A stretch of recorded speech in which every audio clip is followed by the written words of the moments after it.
Masechet Shabbat Daf Kuf Yud Dalet. On va commencer par les 5 dernières lignes de Kuf Yud Gimel Amud Bet.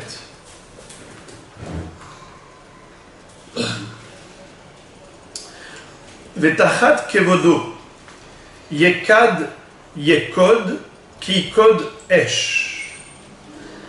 Alors, ce passouk est en rapport avec ce qu'on avait étudié précédemment, à savoir que le kavod du Shabbat, c'est de porter de beaux vêtements, de beaux habits. Comme il est écrit, Vechibad to, me'asot derachecha, likdosh Hashem mechubad. Et le kavod Shabbat, c'est de porter des vêtements qui sont mechabdim et adam, comme Rabbi Yochanan appelait ces vêtements mechabdotai, ceux qui m'honorent. Et comme on a dit que surtout dans un endroit où on est inconnu, on n'a pas encore ces marques dans la société, alors les gens sont impressionnés par la tenue vestimentaire. Dans le même ordre d'idée, d'appeler les vêtements kevodo, la Gemara va interpréter un passouk qui parle de Sancheriv. Vous savez que cet empereur assyrien avait assiégé Yerushalayim et s'apprêtait à la conquérir comme il avait conquis le monde tout entier. Or, nous le savons que pendant cette nuit du 15 Nissan, durant laquelle Chizkiya HaMelech a prié Hachem en disant « Maître du monde, on n'a aucun moyen de faire face à une armée aussi puissante », Akadosh Baruch Hu l'a rassuré, lui a dit qu'il pouvait aller dormir tranquille. Et en effet, le lendemain matin, ils étaient tous inanimés. Pourquoi ? Vayavo malach Hashem, vayach bemachane Ashur. L'ange d'Akadosh Baruch Hu a frappé le camp assyrien. Mais comment est-ce qu'il les a frappés ? C'est de cela qu'il s'agit. Le passouk nous dit Vetahat kevodo yekad yekod ki kod esh. Ils ont été brûlés par un feu céleste. La discussion maintenant qu'on va voir est de savoir est-ce que c'est le corps qui a brûlé sous les vêtements ou bien est-ce que c'est la neshama qui a brûlé dans le corps, sous le corps si on peut ainsi dire. Amar Rabbi Yochanan, Vetahat kevodo, velo kevodo mamash. Ils ont brûlé tous les soldats de Sancheriv, mais où est-ce qu'ils ont brûlé ? Tachat kevodo, sous le kavod, mais pas le kavod lui-même. Sous le kavod, ça veut dire sous les habits, mais pas les habits eux-mêmes, dans le sens où les habits n'ont pas été calcinés, n'ont pas été brûlés. Ce n'est que le corps qui est sous les habits qui a été, en effet, incinéré, qui a été brûlé par le feu céleste. Des Rabbi Yochanan est armé, des Rabbi Yochanan carré les manées, mechabdotai. Rabbi Yochanan est fidèle à sa propre opinion, puisqu'il a toujours traduit, il a toujours qualifié ses vêtements d'éléments d'honneur, de kavod. Il les appelle mechabdotai. Rabbi Elazar Omer, Vetahat kevodo, kevodo mamash. Qu'est-ce que ça veut dire ? Lui, Rabbi Elazar va dire que non. Qu'est-ce que ça veut dire Vetahat kevodo ? Kevodo, c'est le corps de l'homme. Ce n'est pas le vêtement. Alors comment on va traduire ? Eh bien, il va traduire comme ça. Vetahat kevodo. Le mot tahat peut avoir l'une des deux traductions. Soit c'est en dessous, tahat, soit c'est à la place, comme ben tahat aviv, le fils à la place du père. Donc ici, tahat kevodo, yekad yekod ki kod esh. À la place du corps, il y avait de la cendre. Ça revient au même finalement. Dans la réalité, il n'y a pas de différence entre l'explication de Rabbi Yochanan ou celle de Rabbi Elazar. La marloquette, elle est juste par rapport à la traduction du mot tahat. Est-ce qu'il faut dire tahat en dessous ? Alors Rabbi Yochanan dit mechabdotai, c'est les vêtements. Donc tahat kevodo, c'est sous les vêtements. Donc il a traduit le mot tahat par en dessous.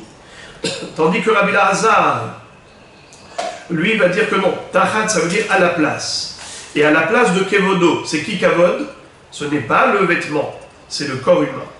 Et à la place du corps, eh bien on a retrouvé que de la cendre sous les vêtements des Assyriens. Rabbi Shmuel bar Nachmani lui va donner un troisième pirouche. Il va dire Tahat Kevodo, qui serait Fat Bene Aharon. C'est-à-dire sous le corps, dans le corps, en d'autres termes, ils sont morts. Comment? Comme Srefat Bene Aharon, comme la mort des deux enfants de Aaron, Nadav et Avihu. Malehalan Srefat Neshama Vegouf Kayam, Afkan Srefat Neshama Vegouf Kayam. De la même façon que Nadav et Avihu, comment sont-ils décédés? Eh bien, malheureusement, il y a eu 2 filets de feu qui ont pénétré leurs narines. Il y a eu 2 filets de feu qui sont arrivés du ciel et les ont brûlés intérieurement. C'est ainsi que toute l'armée de Sancheriv a été abattue par un feu céleste qui était 2 filets de feu qui les a brûlés intérieurement. Srefat Neshama Vegouf Kayam. Donc d'après ce pirouche, le corps lui-même n'a pas été calciné. Ce n'est que leur Neshama, c'est-à-dire leur souffle de vie, mais le corps était intact. Encore, on va parler maintenant des Begadim. Amar Rabbi Ahabar Abba, Amar Rabbi Yochanan, Minaïn les Shinui Begadim min Torah, Shene'emar, Upashat et Begadav, Velavash Begadim Acherim, Vetana deve Rabbi Ishmael, Limetra Torah derech eretz, Begadim shebishel bahem kedera le rabo, Alimzog bahem kos le rabo. Quel est le débat?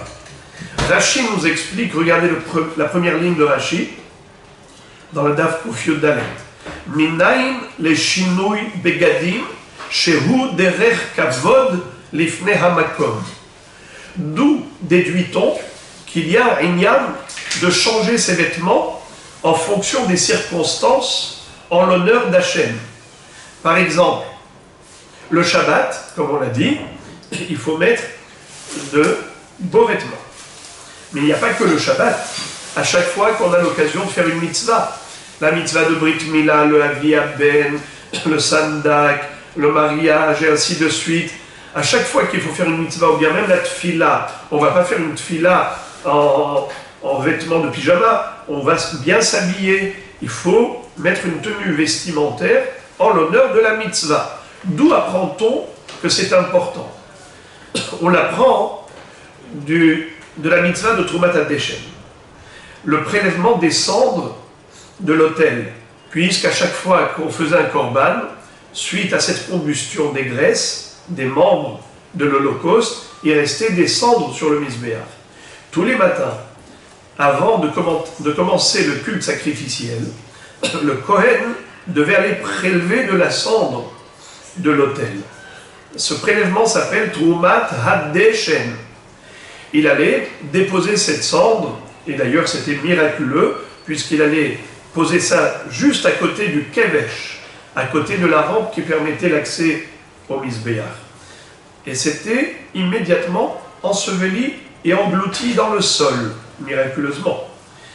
En tout cas, la Torah nous dit à ce propos, Upashat et begadav velavash begadim acherim.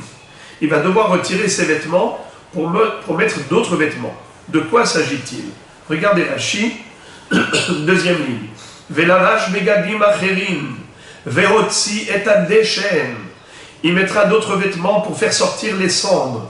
Hizkiko hakatuv, lidbosh begadim prutim, beshaat otsaat hadeshen, she'enach avoda chashuva, kede shelo ima'asu bgadav achashuvim, she'oved bahem, avodat achila ushtiya, kegon kitur venisur.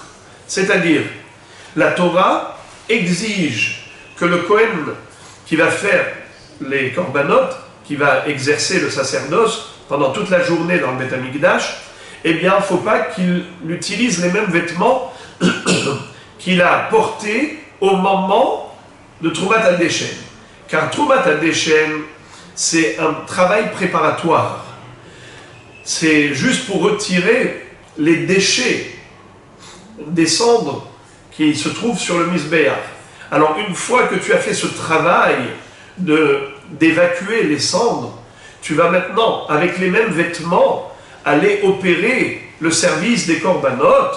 Ça, ce n'est pas mechoubad, ce n'est pas kavod. C'est la raison pour laquelle la Torah exige que le Kohen mette des vêtements proutim, de moindre valeur, qui sont pas aussi importants que les vêtements qu'il va porter au moment du sacrifice. Et la parabole est la suivante. Tana de Rabbi Ishmael, l'imetra Torah derech eretz, la Torah t'apprend le derech eretz, le bon comportement. Begadim shebishel bahem kedera les rabbos, alim zog bahem kos les rabbos. En fait, c'est une façon d'illustrer l'idée. Imaginez-vous un serveur qui est dans le palais royal. C'était lui-même qui avait fait la cuisine. C'est lui qui, dans la cuisine, se trouvait avec sa tenue, sa blouse. Il a cuisiné pendant des heures. Et donc, on le sait, que cette blouse, elle est pleine de taches. Des taches d'huile, de toutes sortes de bouillons, et ainsi de suite. Maintenant, qu'est-ce qu'il va faire? Il va aller avec cette blouse dans la salle du palais royal, où le roi, avec tous les ministres, se trouve ici. Et maintenant, qu'est-ce qu'il va faire? Il va aller servir en étant crasseux, dégoûtant. C'est sûr que c'est impensable. Donc les begadim qu'il a utilisés à la cuisine pour préparer le plat de son maître, ce ne sont pas avec ces mêmes vêtements qu'il va servir à manger à son maître. Begadim shebishel bahem kedera les rabbos, alimzog bahem kos les rabbos. Les vêtements qu'il a portés au moment où il a cuisiné, il a préparé le plat de son maître, il ne va pas lui servir le vin et lui faire la méziga, lui couper le vin à l'eau, comme ils avaient à l'époque l'habitude de faire, de diluer le vin qui était très fort avec de l'eau. Puisqu'on a parlé de l'importance de la tenue vestimentaire, on va nous dire qu'un Talmid Chacham a l'obligation d'être bien tenu. Amar Rabbi Chia Baraba, Amar Rabbi Yochanan, Gnai hu le Talmid Chacham sheyetze beminalim hametulaim lashuk. C'est honteux pour un Talmid Chacham de sortir dans la rue avec des chaussures rapiécées. C'est-à-dire qu'il y avait eu un trou et on a mis dessus ensuite une pièce pour accommoder la chaussure. La Gemara pose la question, elle dit Veha, Rabbi Ahabar Hanina Nafik. Pourtant, Rabbi Ahabar Hanina, il est bel et bien sorti avec une chaussure qui était raccommodée. Et lui, ce tzaddik, c'est sûr qu'il a fait ce que la halakha exige.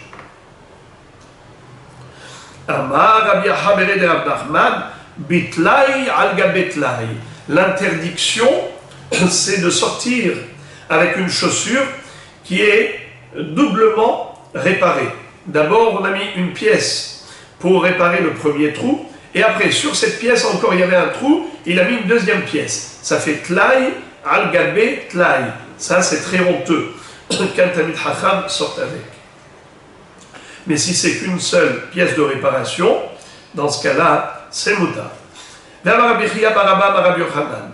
Kol Talmid Chacham שנמצא רבב על בגדו, חייב מיתה. Rabbi Yochanan nous enseigne encore l'importance du vêtement du Talmid Chacham.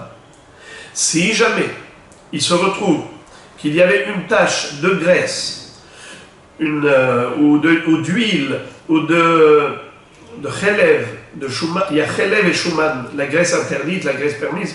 Imaginons qu'il travaillait avec de la graisse. Et donc maintenant, on retrouve une tache de graisse sur son vêtement. Il est chayav mita. Ce Talmid Chacham est passible de mort. Sheneemar kol mesanai ahavu mavet. Tous ceux qui me haïssent ont aimé la mort. Antikre mesanai et la masni'ai. Ceux qui sont masni'imoti, c'est-à-dire ceux qui font en sorte que les gens aient, chas v'shalom, un sentiment de dégoût vis-à-vis d'Hachem. Pourquoi? Parce qu'ils voient que les Talmidei Chachamim qui étudient la Torah ont des taches sur leurs vêtements. Ça veut dire qu'ils ne sont pas propres. Alors ils vont dire voilà ce que la Torah fait. La Torah d'Hachem, elle rend les gens sales. Eh bien, il n'y a pas de pire Chilul Hashem. C'est la raison pour laquelle il est Chayav Mita par rapport au Chilul Hashem. Lisons Rashi. Rashi dit Masmi Aï. Il cause aux gens d'être son'im d'Hachem, d'avoir de la haine pour Hachem Chazve Shalom. Shemam Isim Atzman Be'ene Abiriot. Ils deviennent répugnants aux yeux des gens. Ve'abiriot Omrim. Et les gens disent Oy lahem lelom de ha-Torah. Malheur aux étudiants de la Torah, shehem meusim ou megunim, ils sont dégoûtants. Nimtsaze masni et la Torah. Donc cet homme-là, il cause à ce que la Torah soit haïe par les gens. Ravina Amar Revad Itmar. Jusqu'à présent, on a parlé de Revav. La traduction du mot Revav, c'est de la graisse. Maintenant, on va parler d'une autre version selon laquelle il est dit que le Talmid Chacham qui est Chayav Mita, c'est le Talmid Chacham qui a du Revad. Et c'est quoi Revad? Eh bien, c'est Shirvat Zera, une goutte de semence, une perte de semence. Si le Talmid Chacham a cela sur son vêtement, il est Chayav Mita. Vela Peligé, Habiglima, Habilvusha. Il n'y a pas de marloquette. Les deux sont d'accord. Simplement, celui qui a dit Revav, il parle de la glima, c'est-à-dire la tenue que l'on porte extérieurement, le manteau. C'est ce qu'on met au-dessus des vêtements et qui est visible de l'extérieur. Tandis que Revad, si on parle de goutte de zera sur le vêtement, alors on parle du levouche interne. Il y a le vêtement externe, le vêtement interne. À l'extérieur, il est assourd d'avoir des taches d'huile, des taches de graisse qui font que c'est dégoûtant. Et à l'intérieur, il ne faut pas qu'il y ait sur le vêtement une tache de semence. Ve'amar Rabbi Chia bar Abba, Amar Rabbi Yochanan, Maïdirtiv, Ka'asher alach avdi Yeshayahu arom v'yachef shalosh shanim, arom bibgadim beluim v'yachef b'min'alim hammetulaim. Eh bien qu'on ait dit que normalement un Talmid Chacham ne doit pas se promener avec des chaussures qui étaient rapiécées, raccommodées avec des pièces de réparation, ce qui fait moche, alors on nous dit que Béhémet Ishaïa Hanavi, pendant 3 ans, il a marché comme ça, parce que c'était sur l'ordre divin. Quand Akadosh Baruch Hu a voulu que Ishaïa Hanavi prophétise contre l'Égypte, eh bien à ce moment-là, il a fallu illustrer la Nevoua. C'est comme ça que toutes les prophéties avaient lieu, c'est que Akadosh Baruch Hu demandait aux prophètes de faire une illustration de la chose. Alors ici, il y a des Mefarshim qui disent que même si c'était pour prophétiser la destruction de Mitzrayim et tout, mais malgré tout, comment Akadosh Baruch Hu va demander à Ishaïa de se promener pendant 3 ans avec des chaussures bizarres? Alors le Rambam, dans Moreh Nevuchim, dit que ce n'était pas dans la réalité, tout cela c'était dans le Mar'eh HaNevoua. Ça veut dire que même cela, c'était dans la vision prophétique, que Ishaïa Navi se voyait marcher ainsi pendant 3 ans. Et quand lui, Ishaïa Navi, lui demande à Akadosh Baruch Hu, mais pourquoi je suis dans cet état? Et donc Akadosh Baruch Hu lui explique que c'est pour illustrer l'état dans lequel vont se retrouver les Égyptiens après leur défaite. Je répète. Ve'amar Rabbi Chia bar Abba bar Rabbi Yochanan, Maï dirtiv, Ka'asher halach avdi Yeshayahu, arom v'yachef, shalosh shanim. Mon serviteur Ishaïa a marché nu et pieds nus pendant 3 ans. Est-ce possible une chose pareille? ce n'est pas possible. Mais Arom bebgadim bluim. Arom, ça veut dire qu'il mettait des vêtements usés. Yahef, pieds nus, ça veut dire avec des chaussures raccommodées. Et tout cela, ce n'était que pour illustrer la prophétie de ce qui va s'abattre comme situation sur l'Égypte. Je vous lis le pasouk.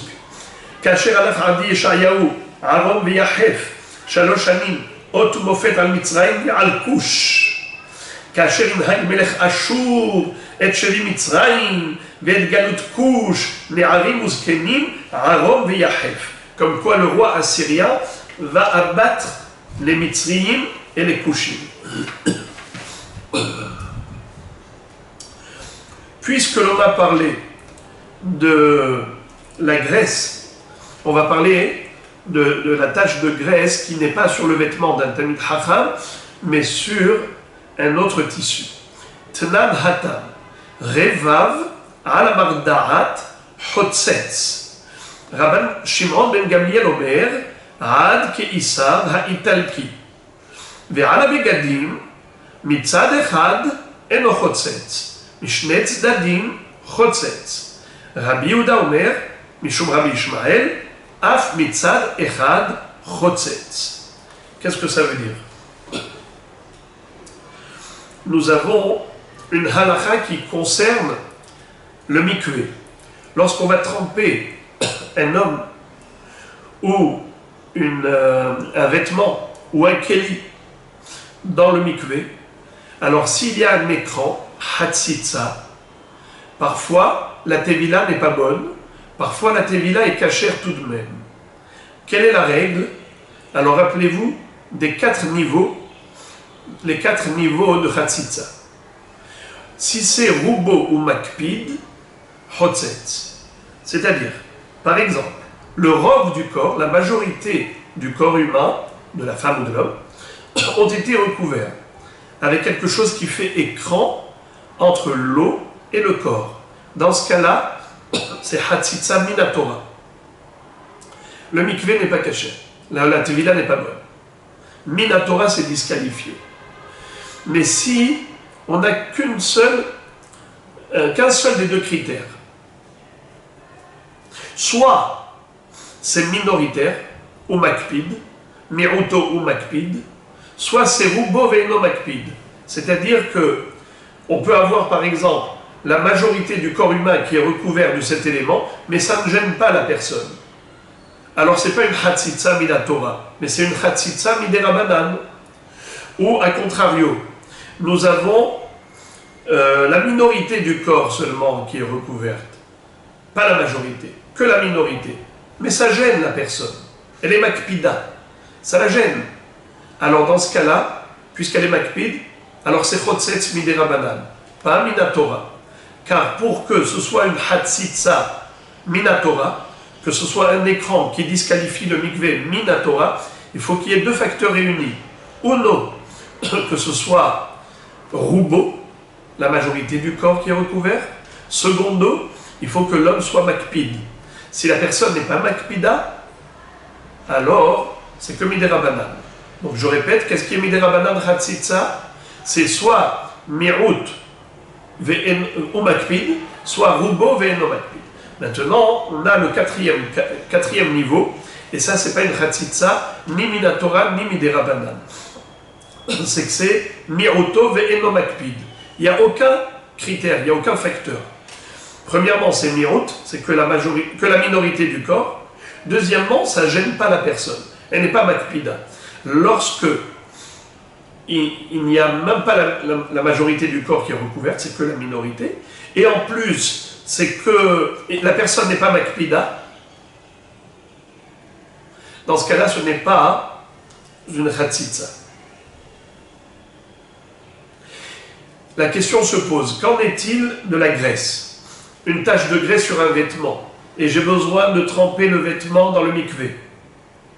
Est-ce que une tache de graisse, ça constitue une Hatzitza, un écran, oui ou non? Alors ça dépend.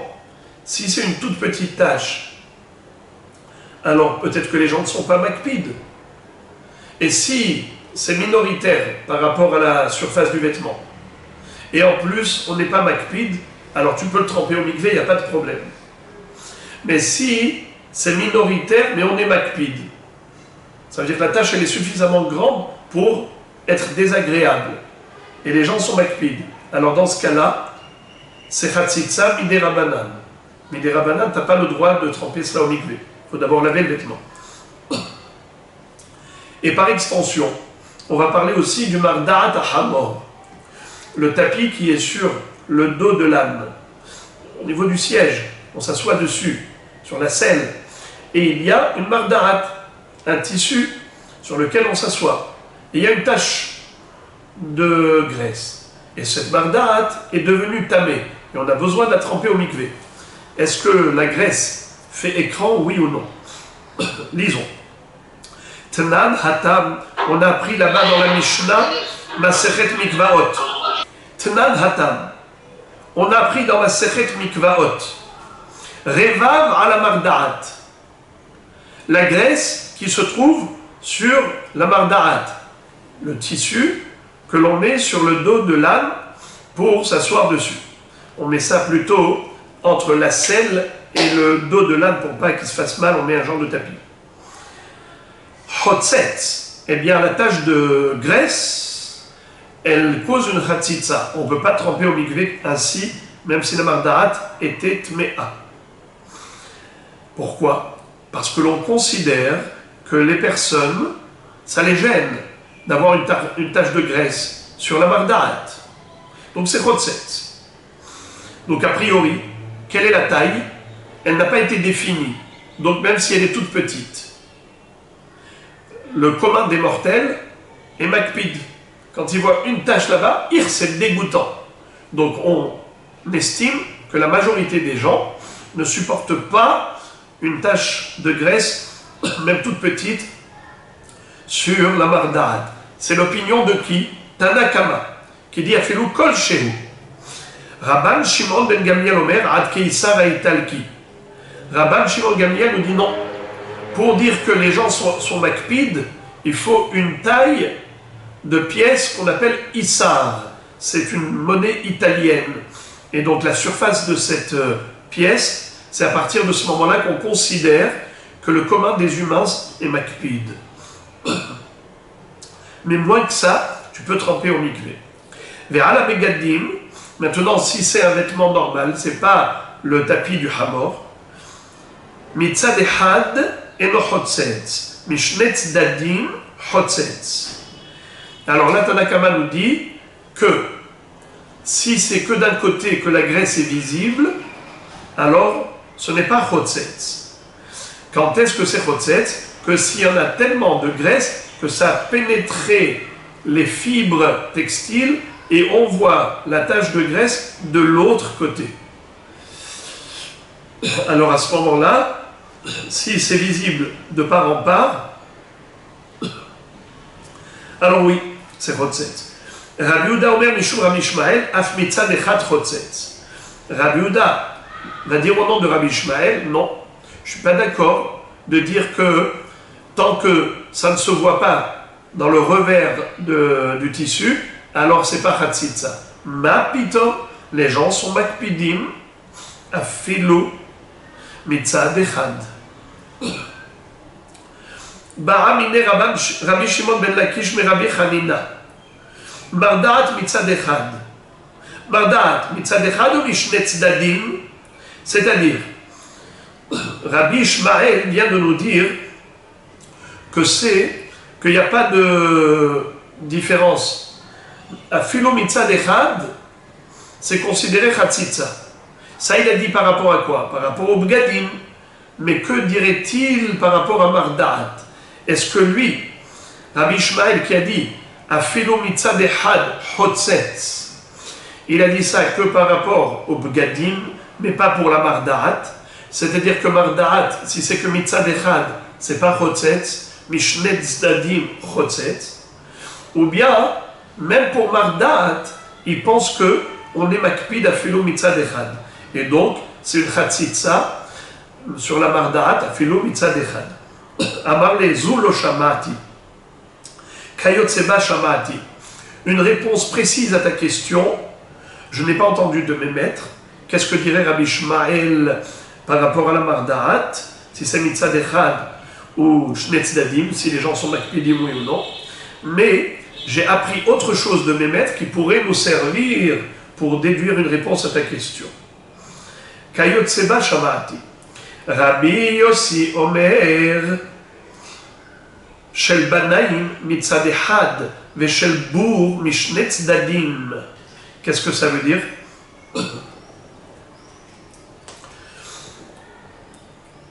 Rabbi aussi n'est pas d'accord avec Rabbi Houda. Rabbi Houda a fait dire à Rabbi Ishmael que, au niveau des vêtements, à Philo Mitzad Echad, les gens sont makpidim. Et par conséquent, à Philo Mitzad Echad, c'est Chotzetz. Alors lui, Rabbi aussi dit non. Shel Banaim Mitzad Echad. Shel Bour Mishne Tzdadim. Qu'est-ce que ça veut dire? Rabbi Ishmael n'a pas dit tout simplement c'est toujours Chotzetz, Afilo Mitzad Echad. Quand est-ce qu'il dit que Mitzad Echad c'est Chotzetz? Uniquement dans la tenue, les vêtements que portent les Banaïm, les constructeurs. Mais pas Shel Bour, pas les ignorants. Qu'est-ce que c'est que cette histoire-là? C'est qui les constructeurs? C'est qui les bourgs, les ignorants? Qu'est-ce que c'est que ça? Alors on va voir dans quelques minutes que Banaïm, c'est qui les constructeurs? C'est les Talmidei Chachamim, qui sont considérés bâtisseurs du monde, car avec leur étude de Torah, ils donnent au monde une raison d'être. Car Kadosh Baruch Hu dit, si dans le monde il n'y a pas de Torah, je le réduis au néant. Imlo beriti yomam valayla, hukot shamayim va'aretz lo samti. Donc, celui qui étudie la Torah construit le monde, il le bâtit. C'est pour ça qu'il s'appelle Banaïm. Al tikre Banaïr et la Bonaïr. Bonaïr. Alors maintenant, on a compris. Rabbi aussi, Rabbi aussi dit quand est-ce que Rabbi Ishmael a dit que Afilo Mitzad Echad Chotzetz, c'est uniquement par rapport à des vêtements de Talmidei Chachamim, que même si la tache de graisse elle est juste à l'extérieur, dans la face externe du vêtement, ils sont makpidim, comme on a déjà appris qu'un Talmid Chacham n'a pas le droit de s'habiller salement. Et c'est la raison pour laquelle, si tu le trempes au mikvé, pas kasher. Pourquoi? Parce que c'est Hatzitza. Et pourquoi c'est Hatzitza? Parce qu'ils sont makpidim. Qui est-ce qui est makpid? Le propriétaire du vêtement, c'est qui? Le Talmid Chacham qui porte ce vêtement. Par contre, chez le bourg, par contre, un Ama Haaretz, un ignorant qui ne fait pas attention tellement aux taches qu'il y a sur ses vêtements, quand est-ce qu'il va considérer que c'est béhémet gênant, que si la tache, elle est de part en part, de part et d'autre, qui traverse le vêtement. Mishne Tzdadim, à ce moment-là, c'est considéré comme étant Chatzitza, même pour le Ama Haaretz, car même le Ama Haaretz est makpid lorsqu'il y a beaucoup de graisse. Alors maintenant, il arrive à l'essentiel. Velo tehe marda'at hashuva mimigdo shel Ama Haaretz. C'est-à-dire que si déjà le vêtement du Ama Haaretz n'est considéré Hatzitza que lorsqu'il est plein de graisse, à tel point que ça se voit des deux côtés du vêtement, eh bien, la marda'at du Hamor, elle ne sera pas plus importante que le vêtement du Ama Haaretz. Quand est-ce que ce sera Hatzitza? Que si la tache de graisse, elle est visible de part et d'autre, dans les deux facettes de la marda'at. Sinon, si c'est que d'un seul côté, ce n'est pas Hatzitza, et on peut tremper la marda'at qui était impure dans le mikvé. Et la Gemara maintenant arrive à expliquer et traduire ce mot de Banaïm. Maï Banaïm, Amar Rabbi Yochanan, Elu Talmidei Chachamim, She'oskim bebinyano shel olam kol yemehem. Ce sont les Talmidei Chachamim qui étudient la Torah tout le temps, et donc ils construisent le monde en permanence. Eh bien, le derech des Talmidei Chachamim, c'est d'être makpid sur la propreté de leurs vêtements. ואמר רבי יוחנן, איזהו תלמיד חכם שמחזירים לו אבדה בתביעות העין? זה המקפיד על חלוקו להופכו. Dans la Maseret Baba Metzia, on nous dit que quelqu'un qui a trouvé un objet perdu, il doit le publier pour le rendre à son propriétaire selon les simanim. Ça veut dire que le propriétaire, les gens vont venir et dire oui, moi j'ai perdu cet objet, oui, donne-moi des signes distinctifs, et si c'est vrai, eh bien, on peut identifier l'objet qu'il a perdu, on lui rend. Mais s'il n'a pas de simanim, eh bien, tu ne lui rends pas. Et même s'il te dit oui, cet objet-là c'est à moi, tu ne lui rends pas parce qu'il peut être un menteur. Mais un Talmid Chacham qui te dit je n'ai pas de simanim, mais en voyant l'objet, je pourrais te dire s'il est à moi ou pas, tu peux le lui rendre, car il ne va pas mentir. Il ne va pas mentir pour voler cet objet, tu peux lui rendre Betvi'at Aïn. Même s'il ne te donne pas des signes, mamash, tu peux te fier à ses dires quand il te dit j'ai perdu cet objet. Ça veut dire qu'il n'est pas capable de te dire voilà il est comme ci, comme ça, mais en le voyant, il te dit c'est à moi ou ce n'est pas à moi. Et qui est considéré Talmid Chacham à ce propos? C'est Hamakpid al Haluko lehofro. C'est-à-dire que quand il a mis le vêtement à l'envers, eh bien il ne va pas avoir la flemme pour le remettre à l'endroit. Parce que quand on le met à l'envers, on voit la couture, les points de couture à l'extérieur, c'est moche. Et un Talmid Chacham doit faire attention à sa tenue vestimentaire. Et si en effet, il fait attention de remettre son vêtement, de le retirer, de le remettre à l'endroit, parce qu'il ne veut pas qu'il y ait du Chilul Hashem, c'est un Talmid Chacham sur lequel tu peux compter et tu peux être sûr qu'il ne va pas te mentir en te disant que ce Keli est à lui, que cet objet perdu est à lui. Tu peux lui rendre Bitvi'ut Aïn par un simple regard de reconnaissance. Ve'amar Rabbi Yochanan ezehu Talmid Chacham she'nemanim oto parnas al hatzibur. Rabbi Yochanan nous dit encore qui est le Talmid Chacham que l'on nomme responsable du Tzibour, c'est celui à qui on pose des questions de halakha dans n'importe quel sujet et il est capable de répondre va filou b'masechet kala. Et même masechet kala, vous savez qu'il y a des petites masertot, et dans ces petites masertot, il y en a une qui s'appelle masechet kala, et elle commence avec une halakha que Rashi cite ici, Kala Belo Bracha Asura Lebala Kanida. Alors je reprends. C'est le Talmid Chacham qui est baki, même dans Masechet Kala, qui est une Masechet qui n'est pas beaucoup étudiée. Mais comme il étudie tout, donc on peut lui poser des questions sur tout et n'importe quoi, et il saura répondre. Eh bien, ça c'est le Talmid Chacham qu'on peut nommer responsable à la Tzibour.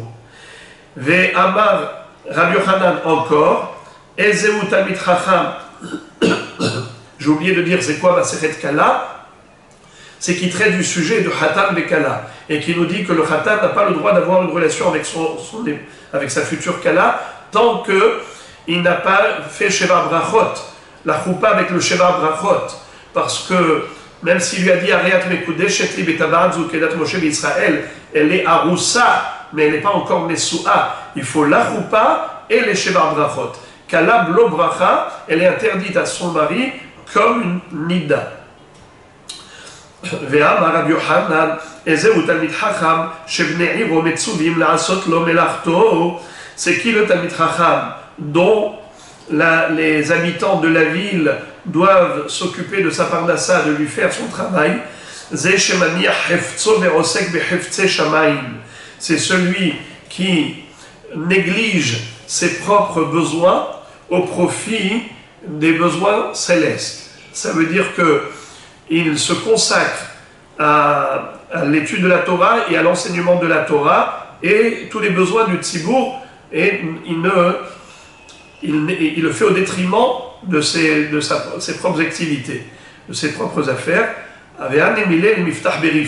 Et la nécessité, c'est pas de lui construire des palaces, c'est de lui donner le nécessaire pour vivre. Son pain, c'est-à-dire tout le nécessaire, le minimum vital, de quoi se vêtir, de quoi se loger, c'est-à-dire le strict minimum. On n'est pas obligé de travailler pour son luxe. C'est-à-dire on prend en charge que le nécessaire vital. Alors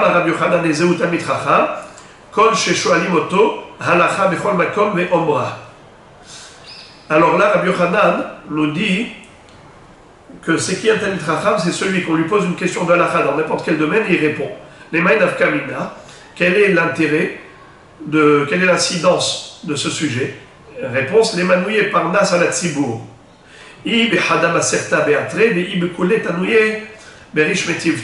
Si il ne sait répondre que par rapport à une seule Masechet, ça veut dire le sujet qu'on étudie, qu'il étudie en ce moment, c'est que par rapport à cela qu'il peut répondre, mais il n'a pas des connaissances générales, alors dans ce cas-là, on le nomme responsable spirituel que dans un seul endroit. Mais s'il est capable de répondre par rapport à toutes les questions, alors on le nommera responsable de la yeshiva centrale, qui est celle qui centralise toutes les villes d'autour, les villes environnantes. Maintenant, la Gemara revient à la traduction du mot Banaïm. On avait dit que Banaïm, c'était les Talmidei Chachamim. Alors là, maintenant, on va nous donner une autre traduction du mot Banaïm. C'est pas Talmidei Chachamim. Rabbi Shimon ben Lakish Amar, Elu Kelim Ha'ulyarim. On avait dit les vêtements des Banaïm, c'est quoi? C'est les vêtements des laveurs. C'est-à-dire que ceux qui s'occupaient des bains publics, du hammam, alors eux, ils avaient des vêtements spéciaux pour des gens riches, pour attirer la clientèle. Alors ils traitaient les riches avec de très belles sorties de bain, avec des peignoirs qui venaient de loin, qu'ils achetaient outre-mer. Alors on va commencer à lire. Rabbi Shimon ben Lakish Amar, Elu kelim ha'ulyarim haba'im mimdinat hayam. Banaïm, ce sont les vêtements des Banaïm, c'est-à-dire Bnei Bané. Bané, c'est Merhatz.